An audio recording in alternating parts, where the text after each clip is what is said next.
Welcome to the e-learning series, It's Not Just Weather, Understanding Plan 2014. This is part 5, What Was Known in Advance. So who lives around Lake Ontario?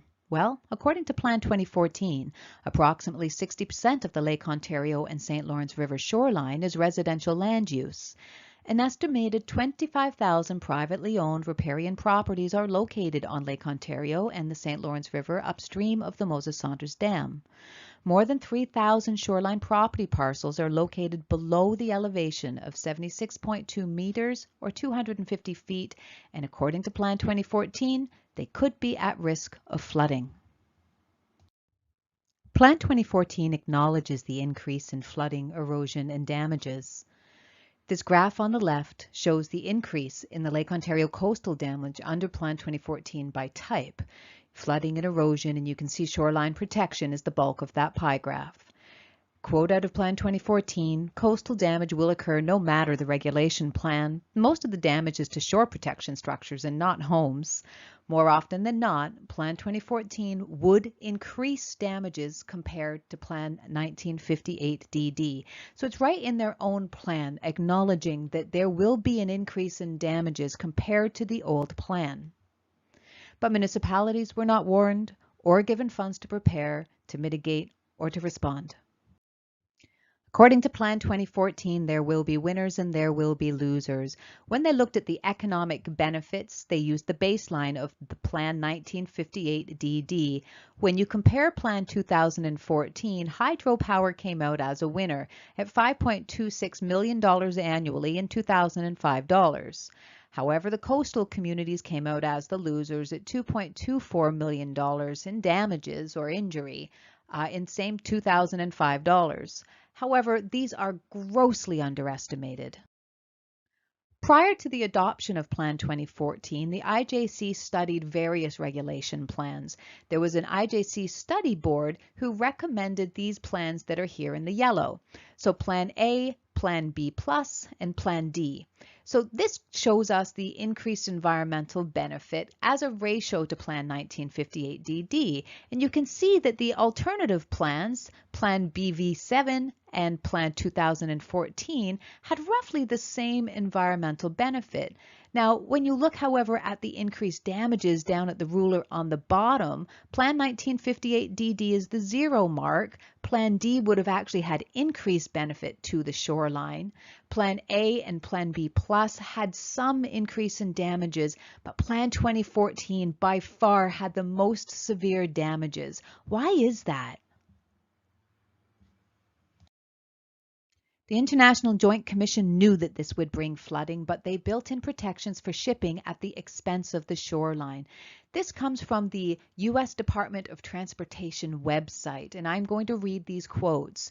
The IJC characterized Plan 2014 as a way to benefit the environment by restoring more natural flows to the St. Lawrence River to allow for more flooding during wet seasons and more restricted water flows during the dry seasons.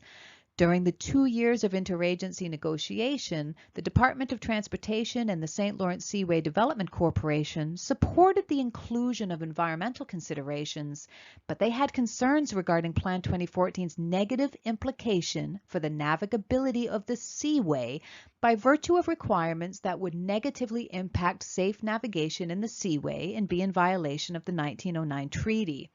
Ultimately, with the U.S. State Department supporting the recommendations, the interagency group agreed to ensure the safety of navigation by establishing trigger levels. We learned about those in Module 2 that would govern the set water level points at which the SLSDC would be able to obtain a deviation from Plan 2014 to provide for necessary water levels. So the triggers were going to ensure that the navigation levels were protected.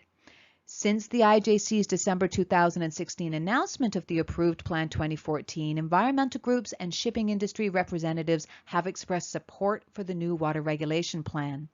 The only group at this point that has expressed concerns or opposition to Plan 2014 are landowners on the south shore of Lake Ontario whose homes will likely be flooded as a result of the new plan. They knew this in advance. This is a news article from the Globe and Mail in Canada, published March 29, 2008. Headline: Plan would change outflows from Lake Ontario. At a news conference yesterday, an IJC official said adopting a more environmentally friendly water management approach would likely increase losses due to flooding by about $2.75 million a year. But he also warned that those living around the lake and the river, Canada's most heavily populated region, would be more vulnerable to infrequent, catastrophic flooding that would cost more than $100 million. These losses would occur primarily in low-lying areas of Ontario, New York, and in Quebec around Montreal and Sorel. The IJC official, engineering advisor Ross Trowbridge, said devastating flooding would be a risk at times when high water levels in the fall are followed by heavy spring runoff and difficulty allowing increased water flows due to ice conditions.